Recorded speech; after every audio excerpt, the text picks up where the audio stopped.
오늘 우리가 봉독한 이 성경 말씀, 열왕기상 19장의 말씀은 열왕기상 18장까지 우리가 엘리야의 놀라운 그런 사역을 우리가 보게 됩니다.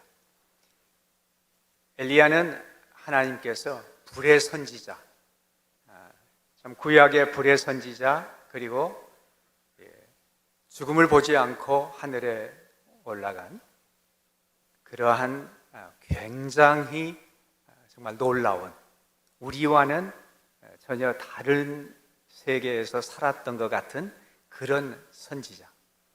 그래서 그는 하나님께 기도했을 때에 불이 내렸고, 하나님께 기도했을 때에 3년 반 동안 비가 오지 않았던 그 비가 억수로 쏟아졌고, 그는 마차보다도 더 빨리 달려서 그 비를 맞고 가는 그러한 일이 오늘 봉독한 이 열왕기상 19장 바로 전까지 나옵니다. 그래서 놀라운 그러한 은혜를 받고 하나님의 기적을 체험했던 엘리야가 19장에 와서 전혀 다른 사람으로 나타나는 것을 우리는 보게 됩니다. 그런데 이 19장에 오면은 바로 엘리야가 행한 모든 일과 그가 어떻게 선지자를 죽였던 이 얘기를 이세벨 그 아내에게 고했을 때, 이세벨이 내가 이 엘리야를 죽이고 말겠다, 아주 여자가 독한 마음을 품고 이렇게 원수를 갚겠다라고 하는 그러한 것을 보게 됩니다. 그러니까 엘리야는 바알을 섬기고 아세라 목상을 섬기던 선지자 850명의 우상을 섬기던 그러한 사람들과 대결을 벌여서 갈멜산에서 큰 승리를 얻게 되었습니다. 그랬는데 돌아오자마자 이세벨이 자기를 죽이겠다고 하는 그 얘기를 듣고 놀랍게도 3절에 보니까 그가 이 형편을 보고 일어나 자기의 생명을 위하여 도망하였다라고 성경은 기록하고 있습니다. 그때까지 어떤 일들이 구체적으로 있었는지는 성경은 기록해 주지 않지만, 엘리야가 이처럼 놀라운 승전고를 올리고 참 지금까지 볼 수 없었던 그러한 놀라운 하늘에 불을 내리고 하늘에서 비를 내리는 기도의 응답을 받았던 엘리야가 갑자기 이 형편을 보고 자기의 생명을 위해서 도망하였다라고 하는 이 글을 읽을 때 우리는 엘리야가 참 이상하게 보일 정도로 측은한 마음이 듭니다. 그런데 이런 상황을 보면서 저는 한편으로 엘리야와 같은 하나님의 사람, 엘리야와 같이 모든 것을 다 이룰 수 있었던 그런 선지자도 이처럼 우울에 빠질 수 있구나, 이처럼 디프레스에 빠질 수도 있구나, 정말 낙심해서 나 차라리 죽고 싶습니다, 내 생명을 차라리 취해 주십시오라고 하는 이러한 형편에도 빠질 수 있구나라는 것을 보면서 오히려 저는 안도의 한숨을 쉬게 됩니다. 저도 선교사로서 지난 37년여를 35년 이상을 이제 선교사로 살아오면서 제 삶에 하나님께서 베풀어 주신 은혜, 선교사로 살기 전에 저는 예수 그리스도를 만났을 때 저의 삶에 베풀어 주신 하나님의 은혜를 생각하면은 너무나도 고맙고 감사한 거예요. 저는 예수님을 모르는, 예수님을 믿지 않는 집안에서 태어났습니다. 그런데 사회개혁이나 이런 데 관심이 많아서 나라가 이러면은 되겠습니까? 나라는 이렇게 해야 되겠습니다. 그러면서 중고등학교 때도 굉장히 그런 데 관심이 많았던 사람이었습니다. 그런데 어느 날 제 자신을 돌이켜보니까 내 자신 하나 제대로 간수하지 못하는, 전혀 형편없는 제 자신을 발견하고 죽어야 되겠다는 생각을 했습니다. 고등학교 2학년 때 자살을 하게 됩니다. 그 이후로는 유서를 써놓고 계속해서 내가 죽을 날만, 가장 좋은 날, 나를 낳아주신 어머님이 빨리 돌아가시면은 나는 그때 죽겠다라고 생각을 하고 항상 유서를 써놓고 살았던 그런 젊은이였습니다. 고등학교 때부터 정말 무엇 때문에 살아야 되는지 알 수 없는, 내가 이 세상에 과연 살 만한 가치가 있는가, 이런 생각을 하면서 살았던 그런 젊은이였습니다. 대학을 다니다가 대학을 다녀도 별로 내가 과연 대학을 다녀서 무엇을 할 것인가, 다른 사람처럼 다 저도 고등학교를 졸업하고 대학을 간다고 그래서 저도 대학을 가고, 그렇지만 제 마음속에는 항상 우울한 거, 내가 살아야 할 가치가 없는 사람인데 과연 이렇게 사는 것이 옳은 것인가, 나를 낳아준 어머님만 빨리 돌아가시면 나도 이 세상을 떠나야 되겠다라고 생각을 하고 살았던 젊은이였습니다. 그러다가 대학교 3학년 때 군대를 자원해서 갔습니다. 군대를 제대하고 나서 3년 푹 썩고 나니까 내가 무슨 철학자냐, 내가 무슨 대단한 애국자라고, 그냥 나도 다른 사람처럼 빨리 학교 졸업하고 돈 벌고 또 이쁜 여자 만나서 결혼하고 그렇게 하다가 그냥 세상 살다가 가는 거지, 이런 생각을 하면서 빨리 학교를 복학하려고 했는데 학교에서 복학을 시켜주지 않았습니다. 그래서 그 복학을 기다리던 중에 저희 옆집에 살던 다른 학교를 다니던 후배가 형, 교회 한 번만 가자, 교회 한 번만 가자. 야 임마, 교회는 무슨 교회야, 여자들이나 노인들이나 다니는 데지. 그래도 형, 교회 한 번만 가자. 그래서 하도 교회를 가자는 그 부탁을 받고 체면 생각에서 교회 한 번 가준 게 이렇게 되어버렸습니다. 교회를 갔는데 저와 비슷한 젊은이들이 예배를 마치고 내려오면서 싱글벙글 하는 거예요. 저는 그 목사님의 연설이 너무나도 목청이 좋고 연설을 잘하시는 그 목사님, 저 정도는 연설을 해야지, 이렇게 생각을 하고 나오는데 싱글벙글하고 나오는 젊은이를 보고 제가 너무 화가 났습니다. 아니 당신 뭐가 좋다고 싱글벙글 하는 거예요? 제 마음속으로는 이런 더러운 세상을 살면서 어떻게 젊은이가, 제정신 가진 젊은이라면 웃을 수가 없는데 이런 더러운 세상을 어떻게 웃으면서 살 수가 있나? 그래 화가 나가지고 뭐가 좋다고 싱글벙글 하는 거예요? 그랬더니 하나님을 믿으니까 그러죠. 뭐요? 하나님이요? 예, 하나님이 살아계십니다. 뭐요? 나한테 그럼 좀 보여줄래요? 찾아보세요. 한번 찾아보세요. 그 세 마디 대화가 저를 붙잡았습니다. 이런 세상을 사는 젊은이가 하나님이 계시고 그 하나님이 살아계시고 그 하나님을 믿기 때문에 싱글벙글하며 살 수가 있다는 거예요. 너무나도 화가 나서, 그래 당신들이 얘기하는 그게 도대체 무엇인지 내가 한번 찾아보겠다고. 그래서 제가 6개월을 작정을 하고 교회를 나가기 시작을 했습니다. 그 6개월 동안을 교회에서 하라고 하는 건 뭐든지 다 해보겠다. 제가 기도회도 가봤습니다. 전도하는 데도 가봤습니다. 어떻게 세뇌 공작을 하길래, 어떻게 하길래 사람들이 저렇게 바뀔 수가 있나, 이러면서 6개월여를 다녔습니다. 수양회를 가자고 그래서 수양회까지 갔습니다. 근데 그 수양회의 주제가 그때 내가 그리스도를 만났다였어요. 그리스도를 만나. 아니 2000년 전에 죽었다는 사람을 언제 만났다는 거야 도대체. 내가 그리스도를 만났다니. 이해할 수 없는 그러한 시간들이 지났습니다. 집으로 돌아오면서 제가 이제는 아마 거의 다 내가 알아본 것 같다. 이제 모든 걸 거의 다 끝났는데 6개월이 다 거의 다 됐으니까 나도 이제 바이바이 해야 될 것 같다.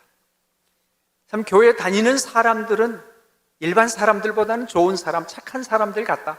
그렇지만 내가 그렇게 교회를 다니면서 시간을 보내고 싶은 생각은 없다. 그리고 제가 약속했던 모든 것을 거의 다 했으니까 이 약속까지만 끝나면은 나도 가겠다라고 생각을 하고 마지막 약속 하나를 지키기 위해서 성경을 폈습니다. 근데 그 약속은 뭐였냐면 교회를 와서 성경을 창세기부터 요한계시록까지 한번 다 읽어보라는 거예요. 그래서 저는 창세기부터 읽기 시작했던 그 성경을 펴고 이제 거의 다 읽었다고 생각하고 그날도 술을 한 잔 마시고 담배를 피워 물고 성경을 폈습니다. 그 성경이 이제 창세기부터 읽기 시작했던, 도대체 뭘 읽었는지도 잘 기억은 안 나지만 읽기 시작했던 그 성경, 그날 읽어야 할 곳이 히브리서 11장이었습니다. 히브리서 11장을 펴고 읽기 시작을 하는데 믿음은 바라는 것들의 실상이요 보지 못하는 것들의 증거니라. 이로써 선진들이 증거를 듣고 세상은 하나님의 말씀으로 된 것이니 보이는 것은 보이지 않는 것으로 말미암아 된 것이다 라고 하는 이 말씀이 저를 붙잡았습니다. 안 보이는 하나님을 어떻게 믿느냐고 얘기를 했는데 그 하나님이 세상을 만드셨다는 거예요. 그 세상을 만드신 하나님이, 창조주 하나님이 계신다는 것이 믿어졌습니다. 저는 그 자리에서 바로 무릎을 꿇고 창조주 하나님이 계신 그 하나님이 나도 만드셨고 그 하나님께서 나를 위해서 십자가에 예수 그리스도를 죽이기까지 하신 그 하나님의 사랑하심이 그동안 6개월 동안 교회에 다니면서 배우고 익혔던 모든 것들이 믿어지기 시작을 했습니다. 저는 그 자리에서 제가 그처럼 술이 아니면 밤에 잠을 못 자던 그러한 시간들을 보냈던 10여 년이, 그 술이 그리고 담배가 그 자리에서 끊어지게 됐습니다. 성령께서 저를 만져주셨습니다. 주님께서 저를 찾아주셨습니다. 그 주님을 만나고 나니까 제 삶은 놀랍게도 변했습니다. 며칠을 어떻게 보냈는지 모르고 성경을 읽기 시작을 하는데 그 성경은 곧 하나님이 저에게 직접 들려주시는 말씀과 같았습니다.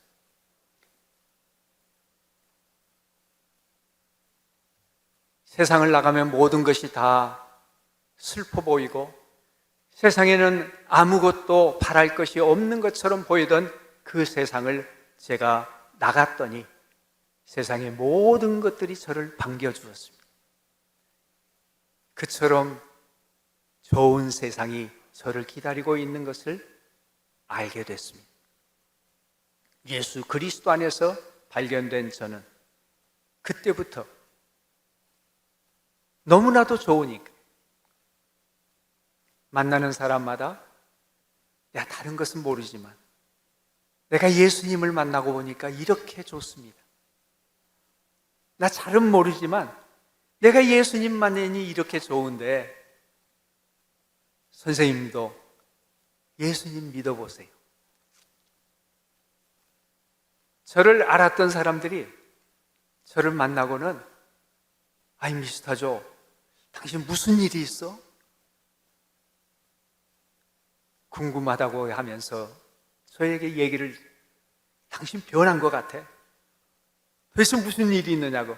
그래서 내가 예수님을 만났다고 하는 그 간증을 들으면서 사람들이 예수님을 영접하는 일들이 일어났습니다.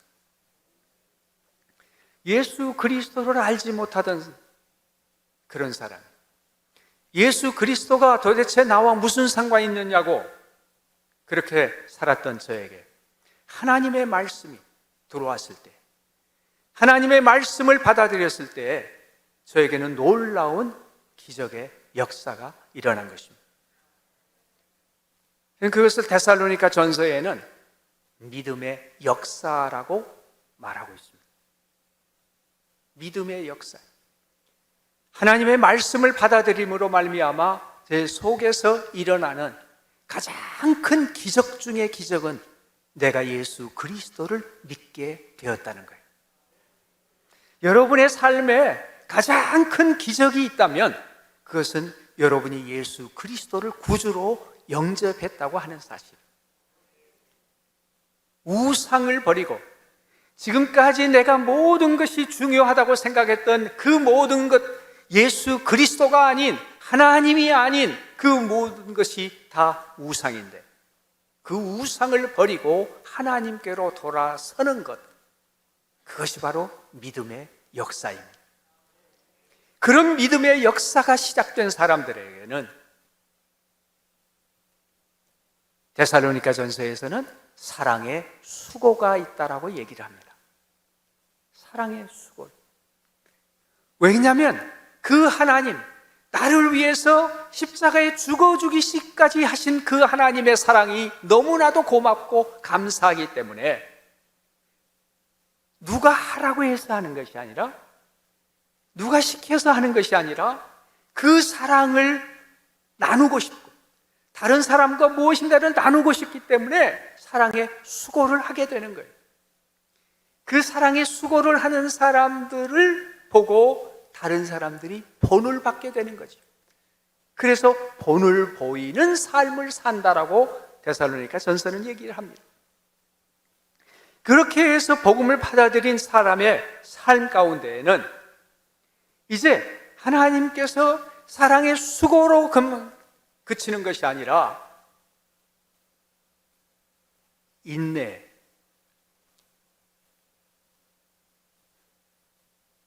소망의 인내를 주시는 것입니다. 그 소망의 인내는 믿는 사람만이 진정하게 가질 수 있는 그런 소망의 인내예요. 제가 여러분과 함께 오늘 이 성경, 저에게 하나님께서 베풀어 주신 그 은혜를 제가 지난 40년 이상 예수 그리스도를 만나고 받았던 그 은혜를 어떻게 하면 여러분과 조금이라도 같이 나누고 싶은 그러한 심정으로 제가 이 말씀을 나누는 겁니다. 데살로니가 전서에서 얘기하는 믿음의 역사와 사랑의 수고와 소망의 인내를 가지는 것이 데살로니가 교회의 특징일 뿐만 아니라 바로 여러분과 저의 삶의 특징이어야 됩니다. 믿음의 역사, 예수 그리스도를 구주로 확실하게 고백하고 우상으로부터 하나님께로 돌아서는 역사가 여러분과 저의 삶 가운데 분명하게 있어야 돼요. 그리고 이제는 살아계신 하나님을 섬기는 것이 이웃을 섬기는 것으로 사랑의 수고로 나타나야 되는 거예요. 그런데 그 삶은 결코 쉽지는 않습니다. 왜? 우리가 이 땅에 살고 있기 때문에. 그래서 우리에게는 끊임없이 도전이 오는 거예요. 그 도전들이 심지어는 오늘 말씀을 드린 엘리야에게까지도 그런 도전이 와요. 그래서 엘리야도 너무 힘드니까 바로 그 전에 하늘에서 불을 내리고 하늘에서 비가 내리는 놀라운 기적을 체험하고 850명의 우상 숭배자들을 싸워서 대신 싸워가지고 거기서 이긴 승리를 쟁취했던 엘리야에게도 차라리 나 데려가 주십시오, 이런 디프레션에 빠질 수 있다는 거죠. 우리의 삶 가운데, 여러분의 삶 가운데 어쩌면 이런 시간을 여러분들도 지나왔을지 모릅니다. 아니면 이런 시간을 여러분들이 지금 지나고 있는 줄 모릅니다. 바로 그 엘리야에게 주시는 하나님의 말씀이 엘리야야, 내가 어찌하여 여기에 있느냐? 엘리야야, 내가 어찌하여 여기에 있느냐? What are you doing here, Elijah? 네가 도대체 여기서 무엇을 하고 있느냐? 그러면서 엘리야는 하나님의 음성을 듣게 됩니다. 여호와 천사가 와서 그에게 먹을 것을 주고 마실 것을 줍니다. 그러면서 네가 가야 할 길을 가게 하겠다. 우리 삶에 힘들고 어려운 공경에 빠지게 될 때에 우리는 다시 한번 우리의 삶을 돌이켜봐야 하는 것은 하나님께서 엘리야에게 새로운 사명을 주셨던 것처럼 우리의 삶에 새로운 사명을 주시는 때인지도 모릅니다. 우리 삶에 힘들고 어려운 시간을 지나갈 때는 하나님께서 새로운 사명을 주시는 때인지도 모른다는 거예요. 엘리야는 그곳 굴에 들어갔습니다. 그런데 그때 여호와의 말씀이 그에게 임하여서 엘리야야, 내가 어찌하여 여기 있느냐라고 하시면서 하나님을 만나라고 하십니다. 하나님의 음성을 들었는데 그때 이제 그 음성을 듣고 나서 여호와 앞에 산에 서라 했는데 여호와께서 지나가시는데 여호와 앞에 크고 강한 바람이 산을 가르고 바위를 부수나 바람 가운데 여호와께서 계시지 아니하며, 크고 강한 바람 가운데 여호와께서 계시지 아니하며라고 하는 것은 지금 아마 엘리야가 이세벨이 자기를 죽이겠다고 하는 얘기를 듣고 하나님 이세벨을 이번에 처리해 주십시오. 이세벨같이 악독한 여자 때문에 하나님의 뜻이 이 땅에 이루어지지 않습니다. 하나님 나라가 이루어지지 않습니다. 이세벨을 이번에 처리해 주세요. 아니면 기적을 내려주세요 라고 기도를 했던 것 같습니다. 그런데 그런 기적이 일어나지를 않은 거예요.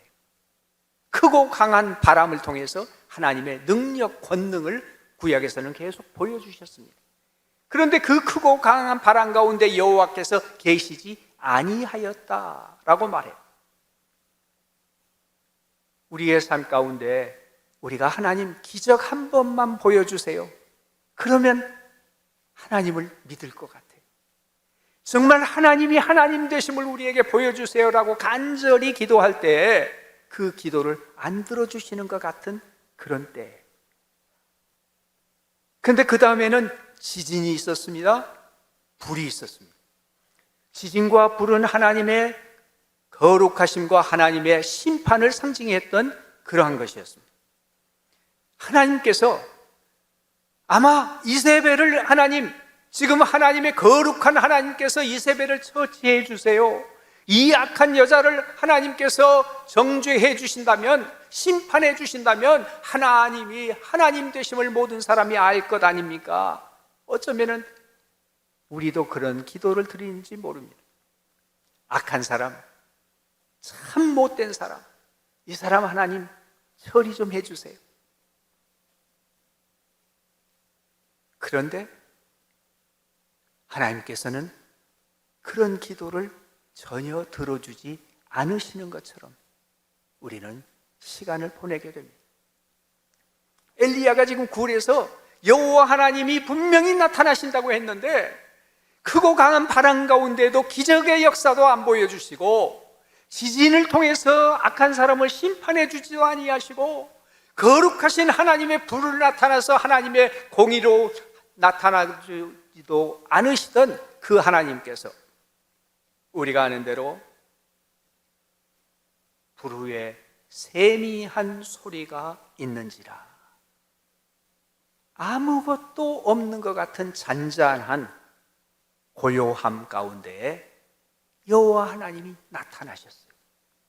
우리의 삶 가운데 우리는 정말 힘든 것이 뭐냐 하면 하나님 기적으로도 하나님이 나타나 주지 않고 하나님께서 공의의 하나님으로 나타나 주시지 않을 때 우리는 얼마나 힘듭니까?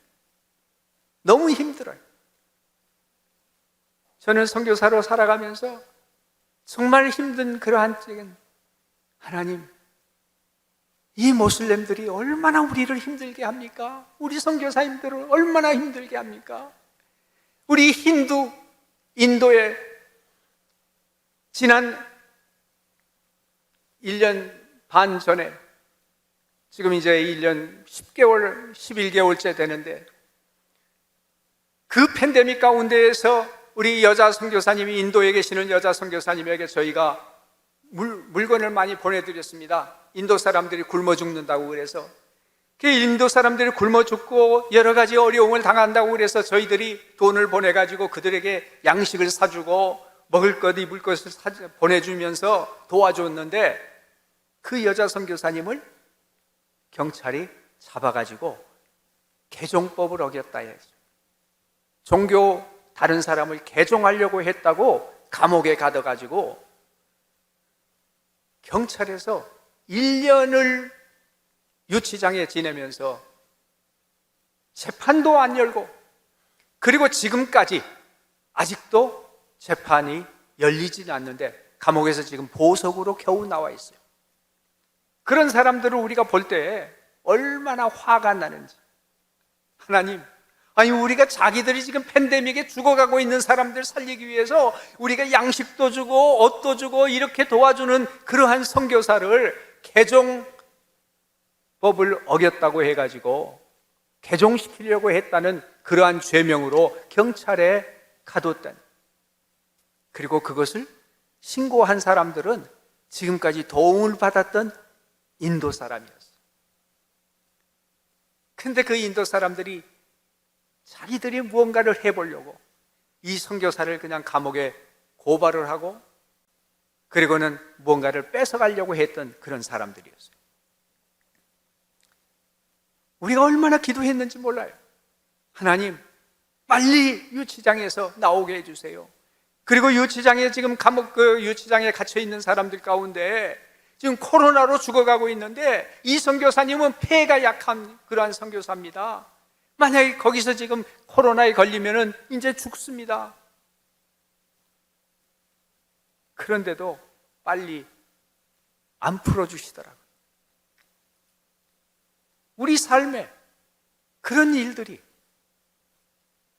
있지 않습니까? 정말 하나님 기적 한 번만 보여주세요. 하나님 이 약한 사람을 좀 처리해 주세요. 하나님의 공의가 분명히 이 사회에 나타나게 좀 해주세요. 그러는데도 전혀 들어주시지 않은 것 같은 그러한 때, 아마 엘리야는 그랬을 때 하나님 정말 계시는 것인가 하는 의구심을 품었던 것 같습니다. 바로 얼마 전까지는 본인이 기적을 체험했던 사람이에요. 바로 얼마 전에 850명을 상대로 하나님의 놀라운 정의를 실현했던 그런 사람이었어요.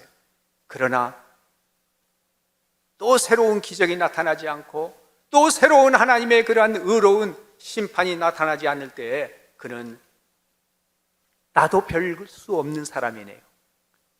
내 조상들과 별로 다를 바가 없는 사람이네요 하면서 좌절하고 죽고 싶은 심정으로 로뎀나무 아래 앉았던 것입니다. 그런데 그때 하나님이 나타나셔서 이 말씀을 하시는 거예요. 엘리야야, 내가 어찌하여 여기 있느냐? 기적만 바랐더냐? 심판만 바랐더냐? 내가 아무것도 일어나지 않는 그 시간에 내가 너와 함께 있었노라고 말씀하고 계시는 거예요. 여호와 하나님께서는 우리의 삶에 바로 그런 말씀을 오늘 해주시고 계십니다. 그러면서 15절에 이렇게 말씀하십니다. 여호와께서 그에게 이르시되 너는 내 길을 돌이켜 광야를 통하여 다메섹에 가서 이르거든 하사엘에게 기름을 부어 아람의 왕이 되게 하고, 또 님시의 아들 예후에게 기름을 부어 이스라엘의 왕이 되게 하고, 아벨무홀라 사밧의 아들 엘리사에게 기름을 부어 너를 대신하여 선지자가 되게 하라. 세 사람에게 기름을 부으라는 거예요. 그런데 이 세 사람에게 기름을 부으라고 하는 새로운 사명을 주셨습니다. 그 힘들고 어려운 엘리야에게 하나님은 새로운 사명을 주시는 거예요. 저는 우리 고영교회 와서 제가 평소에도 너무나도 사랑하고 존경하는 우리 박 목사님 만나 뵙고, 정말 이 고영교회가 보통 교회가 아니라는 것을 저는 알고 있었지만 이번에 처음 방문하고 다시 한번 아주 깊이 느꼈어요. 생존을 위해 살지 말고 뭐를 위해 살라고요? 사명을 위해 살아라. 얼마나 멋있는 말이에요. 내가 박 목사님한테서 나온 그런 표라, 이런 생각이 들었습니다. 평소에 정말 사명감으로 사시는 목사님. 근데 바로 이 말씀이 지금 엘리야에게 좌절하고 실망하고 나는 이제 차라리 죽고 싶습니다, 나 생명 좀 끝내주세요, 이런 엘리야에게 하나님은 새로운 사명을 주시는 거예요. 그 사명이 세 사람에게 기름을 부으라는 거예요. 자, 이 세 사람에게 기름을 부는 일이 지금 마지막 사람 보세요. 엘리사에게 기름을 부어 너를 대신하여 선지자가 되게 하라라고 하는 것은 바로 이어집니다. 그렇죠? 이것은 바로 이루어지는 사명이에요. 그래서 이제 엘리사가 따라와 가지고 결국은 엘리사를 대신해서 선지자가 되는 일이 이루어집니다. 그런데 하사엘에게 기름을 부어 아람의 왕이 되게 하고는 언제 이루어진 걸까요? 성경을 한번 보시면은, 자, 열왕기 하 8장을 가보십시오.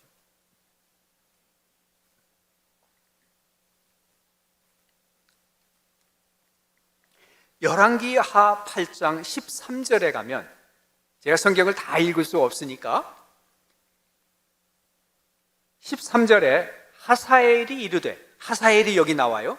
근데 하사엘이 이르되 당신의 개 같은 종이 무엇이기에 이런 큰 일을 행하오리까? 이런 큰 일을 행하오리까? 라고 하는 것이 지금 네가 왕이 될 것이다 라고 하는 것을 얘기하는 거예요. 근데 누가 대답하되, 누구입니까? 엘리사가 대답하되, 여호와께서 내가 아람 왕이 될 것을 내게 알게 하셨느니라.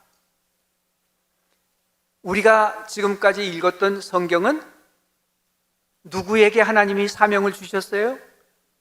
엘리야에게 주셨어요.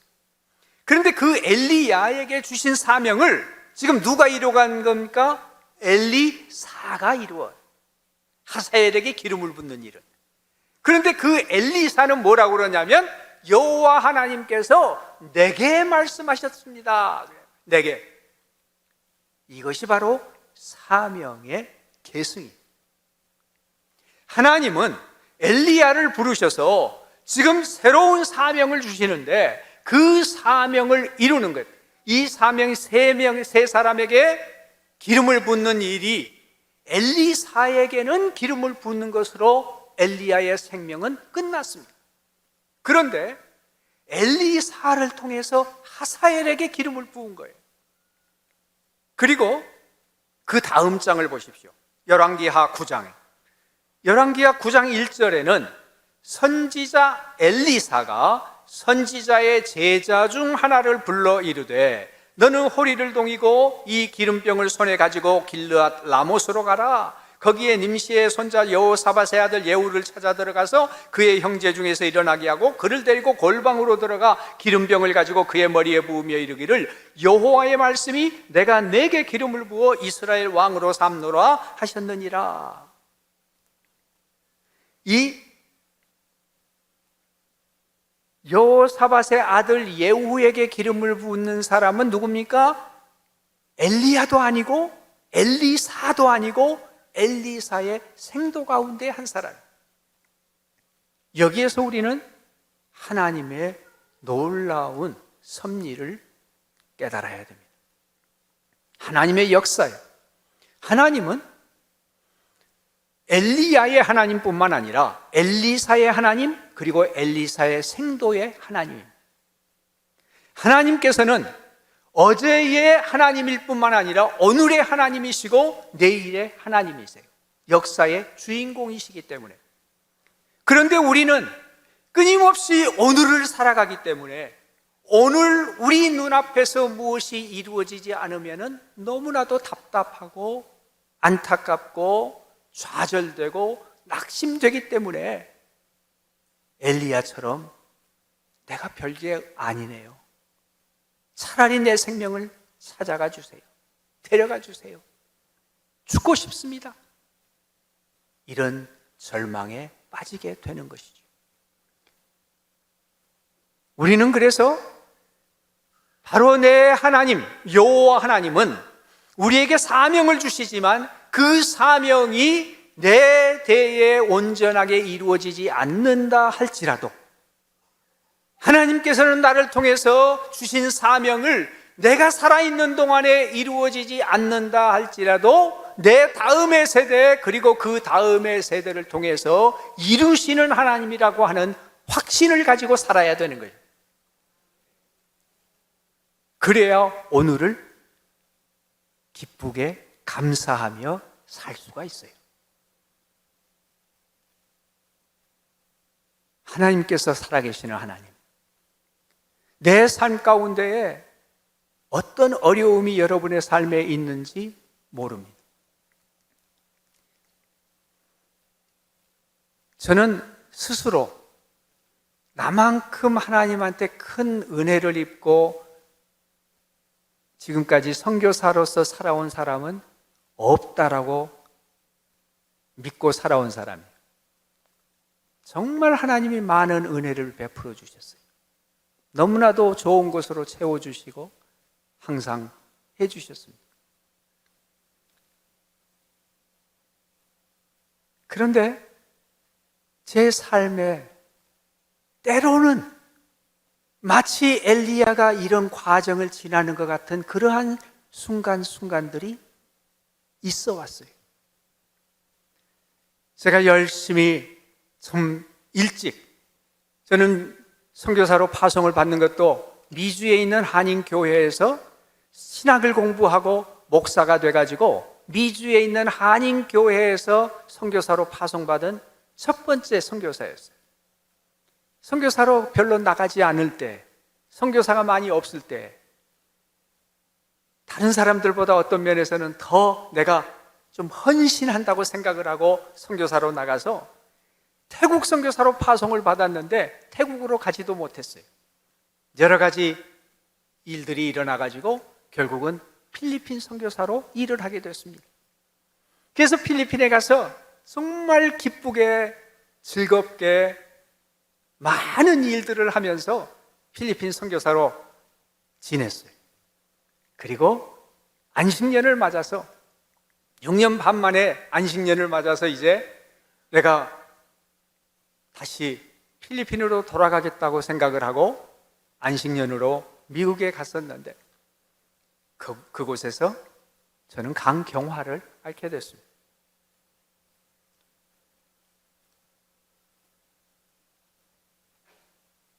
젊은 나이 40이 막 되는데, 저는 나이 40이면 다 그렇게 힘들어하나 내가 살아보지 않았기 때문에 그랬는데 그게 강경화를 앓고 있는 것이었어요. 하나님, 그때만 해도 약이 별로 좋은 약이 없을 때였습니다. 어떻게 하지요? 왜 이러세요, 하나님? 정말 힘든 시간들을 보냈습니다. 그런데 하나님께서는 저를 바로 기적처럼 낫게 해주지는 않으셨어요. 그런데 많은 분들의 중보기도, 사랑의 정말 기도를 받으면서 저는 지금까지 건강하게 사역을 감당하고 있어요.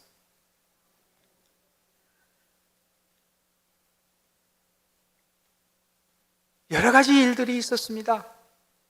그런데 하나님께서 베풀어 주신 은혜를 생각하면 너무나도 말할 수 없는 그런 많은 큰 복을 받으면서 선교 사역을 해온 사람이에요.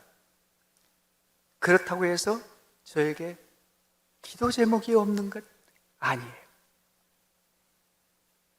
정말 모든 것이 다 잘 된다고 생각했을 때 청천벽력 같은 그러한 기도 제목이 또 저에게 생기는 거예요.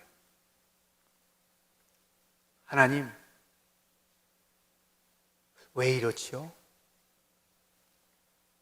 정말 낙심이 될 만한, 모든 것을 다 그냥 좀 쉬고 싶은 생각이 들 만한 그런 일들이 일어나요.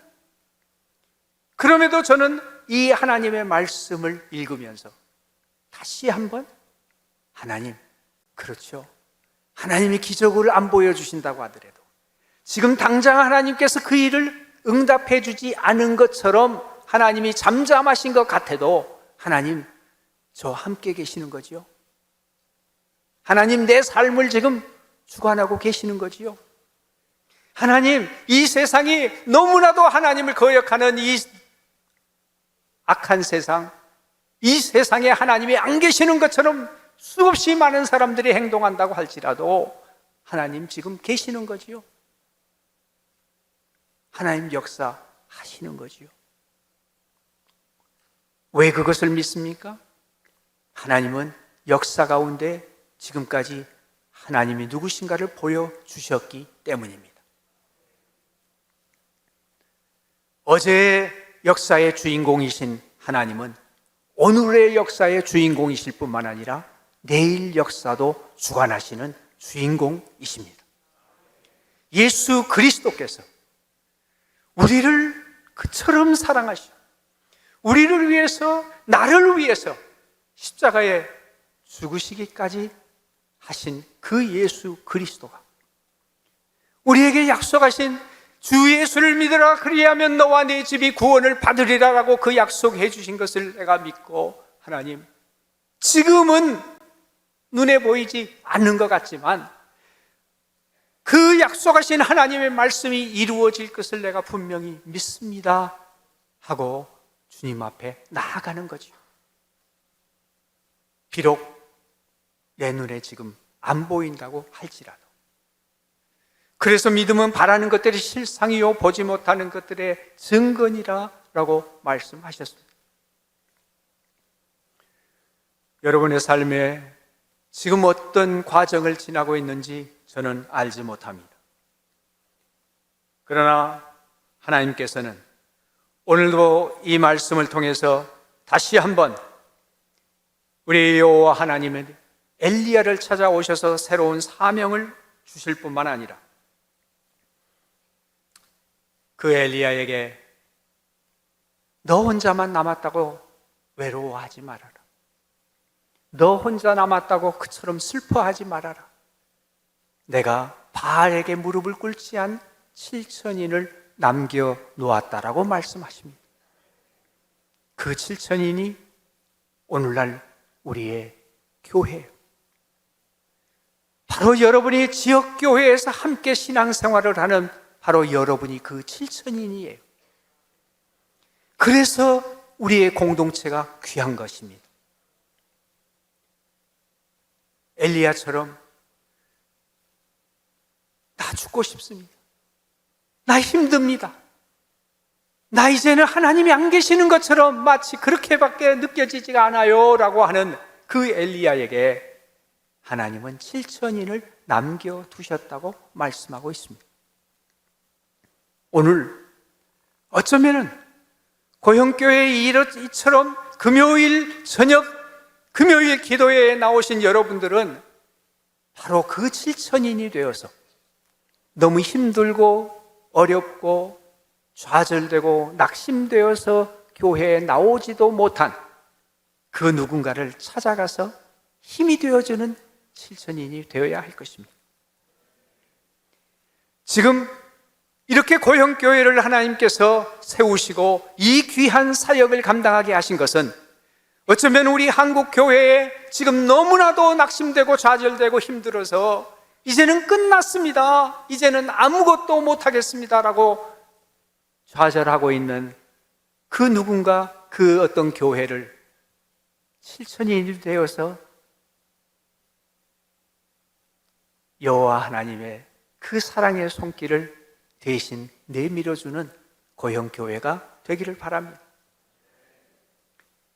세상에는 너무나도 많은 사람들이 그리스도를 알지 못하고 절망에 늪 빠져서 살아가고 있습니다.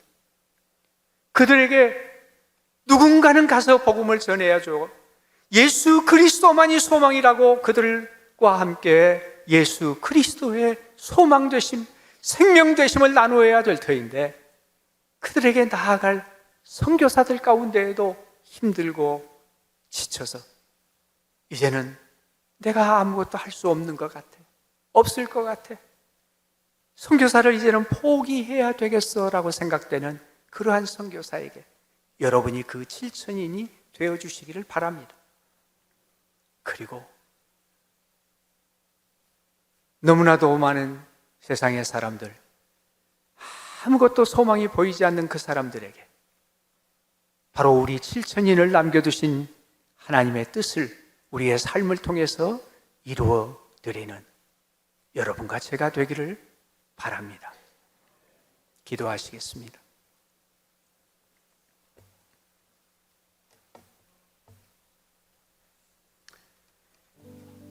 하나님 아버지,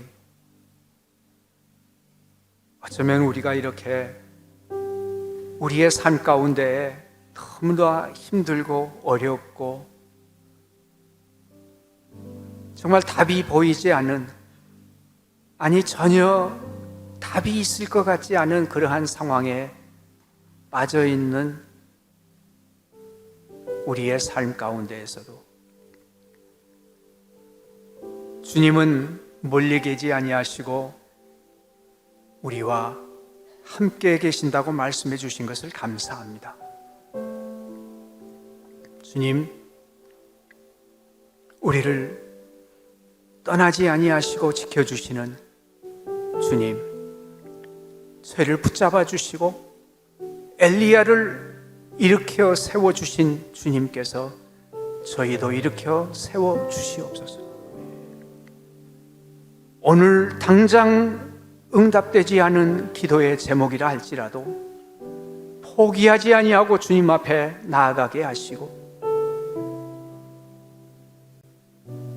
엘리야의 하나님, 엘리사의 하나님, 엘리사 생도의 하나님 되셔서 역사의 주인공이신 여호와 하나님께서 내 삶의 주인이 되시어 제 삶을 이끌어 주시옵소서. 예수님 이름으로 기도합니다.